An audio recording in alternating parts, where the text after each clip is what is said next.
নমস্কার, আমি রাজদূত সামন্ত, প্রধান শিক্ষক বারবাং রায়চুর প্রাথমিক বিদ্যালয়। আমরা বিদ্যালয়ে পঠন পাঠন চালাতে গিয়ে যে সমস্ত সমস্যার সম্মুখীন হচ্ছি তার মধ্যে একটা চরম ব্যাধি সমস্যা হলো যে ছাত্রছাত্রীদের মোবাইল আসক্তি। এই মোবাইল আসক্তির ফলে ছাত্রছাত্রীরা মাঠ বিমুখ হচ্ছে, খেলাধুলা বিমুখ হয়ে পড়ছে এবং বই বিমুখ হয়ে পড়ছে। এই মোবাইল আসক্তি কাটানোর জন্য আমরা প্রথমেই তাদেরকে বিদ্যালয়ে এসে মাঠে নিয়ে আসার জন্য আমরা 4টে টিম গঠন করেছি। সেই 4টে টিম নিয়ে আমরা ইকো ফ্রেন্ডলি পাওয়ার বল প্রতিযোগিতা করছি। এই 4টে টিম হলো গাছ লাগাও আমরা, সবুজ ধরা এই বার্তা দিয়ে সবুজ বাহিনী, জল করলে নষ্ট পরে হবে কষ্ট এই বার্তা দিয়ে জল ধরো জল ভরো, এবং just say no to plastic এই বার্তা দিয়ে প্লাস্টিক মুক্ত পৃথিবী, এবং মাঠে পাঠা মোবাইল ছাড়ান টিমের বার্তা দেওয়া হয়েছে বই পড়ি দেশ গড়ি। এই টিমটাকে নিয়ে যে ইকো ফ্রেন্ডলি পাওয়ার বল প্রতিযোগিতা হয় এবং যে দুটো টিম যেদিন অংশগ্রহণ করে সেই বিষয়ে তার ভালো ও খারাপ দিকগুলো তাদের কাছে আমরা ব্যাখ্যা করি, এবং প্রার্থনা সময়সূচিতে ছাত্রছাত্রীরা তারা নিজে তাদের টিমের যে কোনো একজন এসে সেই বিষয়ের ভালো খারাপ দিকটাকে সবার সামনে সে ব্যক্ত করে। এবং আমরা বছরের শুরুতেই একটা ক্যালেন্ডার বার করি। সেই ক্যালেন্ডারে বিদ্যালয়ের শিক্ষা দপ্তর থেকে যে সমস্ত পালনীয় দিবস থাকে তার থেকে বেশি কিছু সামাজিক এবং পরিবেশ সচেতনতামূলক কিছু দিবসকে পালনীয় দিবস হিসাবে রেখেছি।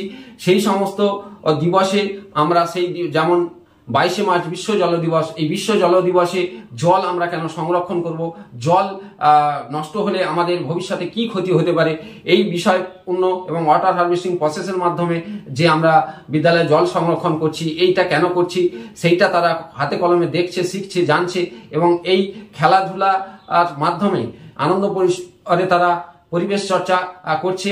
এবং এই বিশিষ্ট দিনগুলোকে যেমন বিশ্ব জল দিবস, প্লাস্টিক মুক্ত পৃথিবী, যে প্লাস্টিক বর্জন দিবস 3রা জানুয়ারি, তারপরে আপনার আন্তর্জাতিক ক্রীড়া দিবস 29শে আগস্ট, এবং মাঠে মোবাইল ছাড়ানোর এই বার্তা দেওয়া আছে।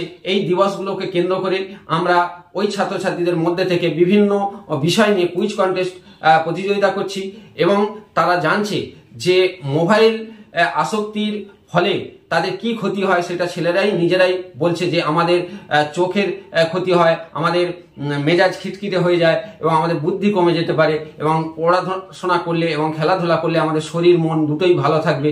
এবং আমরা অভিভাবকদেরকেও বিদ্যালয়ে ডেকে এনে কাউন্সেলিং করছি যে আপনার ছেলে মেয়েদের মোবাইল আসক্তি কমাতে পারেন দুটি উপায়ে। প্রথম উপায় হলো যে আপনি নিজে মোবাইল থেকে দূরে থাকুন, প্রয়োজনের অতিরিক্ত আপনি মোবাইল ছেলের সামনে বাচ্চার সামনে দেখবেন না। এবং দ্বিতীয় কারণটা হলো যে আপনার ছেলে যদি মোবাইল এর জন্য সে ক্রমাগত কান্নাকাটি করে, বায়না করে, তাহলে আপনি সে বায়নাটাকে উপেক্ষা করুন মানে উদাসীনভাবে সেটা দেখুন, গুরুত্ব দেবেন না, তাকে ওয়াচ করুন, কিন্তু উদাসীনভাবে তাকে ওয়াচ করুন, সে কি করছে দেখুন, কিন্তু তাকে বায়না করছে বলে সাথে দিয়ে দেবেন না। এই উদাসীন ভাবটা আপনি তার বয়স যতক্ষণ সেই বয়সের সংখ্যার সমান তত মিনিট পর্যন্ত আপনি সেইটা দেখুন। এইভাবে 1 সপ্তাহ আপনি করতে থাকুন। একে বলা হয় সাইকোলজিতে টাইম আউট প্রসেস। এই টাইম আউট প্রসেসের মাধ্যমে আপনি করতে থাকলে আপনার বাচ্চাটা আস্তে আস্তে সেই মোবাইল ছেড়ে দেবে।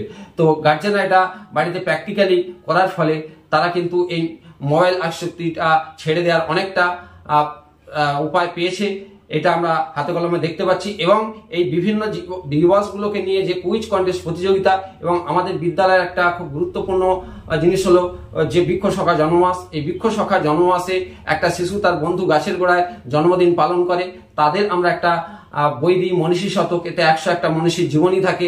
যে মাসে যেই মনীষীর জীবনী জন্মদিবস আছে সেই মাসে সেই মনীষীর জন্ম তার জীবনী নিয়ে একটা আমরা কুইজ কন্টেস্ট প্রতিযোগিতা করি, এবং ছাত্রছাত্রীদের সময় বিভিন্ন সময় গল্প এর প্রতি শোনার প্রতি আগ্রহ সঞ্চার করার জন্য আমরা নিজেরা গল্প বলি, এবং তাদেরকেও গল্প কালেক্ট করে আমরা কথা বলি। তারা যখন বলে আমরা পারি না, তখন আমরা বিদ্যালয়ে একটা লাইব্রেরি গঠন করলাম। বিদ্যালয়ের প্রতিষ্ঠাতা স্বাধীনতা সংগ্রামী সমরেন্দ্রনাথ ঘোষের স্মৃতিতে সোমনাথ স্মৃতি, এই সোমনাথ ঘোষ স্মৃতি পাঠাগার, যেখানে আমরা ছাত্রছাত্রীদের কুইজ কন্টেস্ট, জ্ঞান বিজ্ঞান, ম্যাজিক এবং বিভিন্ন গল্প যেগুলো আমরা রেখেছি শিশুদের গল্প, সেই গল্পের মাধ্যমে আমরা তাদের বলছি তোমরা এইগুলো পড়লে তোমরাও গল্প জানবে এবং আমাদের বলতে পারবে। তারা টিফিনের সময় সেই সমস্ত বইগুলো নিয়ে বার করছে, খেলাধুলা অনেক সময় অফ করেও তারা লাইব্রেরি থেকে বই নিয়ে পড়ছে এবং আমাদের কাছে জানতে চাইছে, তারা গল্প পড়া অভ্যাস করছে এবং কোনো কোনো নাটক এর বই থেকে তারা নাটক বই পড়ে আমাদের থেকে আনতে চেয়ে কিভাবে কোনটা বলতে হবে সেইভাবে তারা নাটকও প্র্যাকটিস করছে। এইভাবে আস্তে আস্তে আমরা ছাত্রছাত্রীদেরকে মোবাইল থেকে মাঠের দিকে এবং মাঠ থেকে বইয়ের মধ্যে আমরা তাদের কাছে তুলে আনতে পারছি। এটা আমরা কয়েক বছর ধরে করার ফলে ছাত্রছাত্রীদের মোবাইল আসক্তি কমে আসছে এবং কোনো বাচ্চা যদি সে বাড়িতে দেখে যে কোনো বাচ্চা মোবাইল দেখেছে, সেই রিপোর্টটাও আমাদের কাছে তারা এসে প্রার্থনা সভায় তুলে ধরছে। সেই বাচ্চাকে আমরা আলাদা করে বোঝাচ্ছি মোবাইল দেখলে তার কি ক্ষতি হতে পারে, তার পড়াশোনার ক্ষতি হতে পারে, তার মেজাজ খিটখিটে হয়ে যেতে পারে, তার চোখের সমস্যা হয়ে যেতে পারে এবং তার গার্জেনকে ডেকেও আমরা প্রয়োজনীয় টিপস দিচ্ছি। এতে আগামী দিনে খুব সুন্দর ফল আসছে। আমরা আশা করি এইভাবে ছাত্রছাত্রীদের মধ্যে থেকে এটা দূরীভূত করে তুলতে পারবো।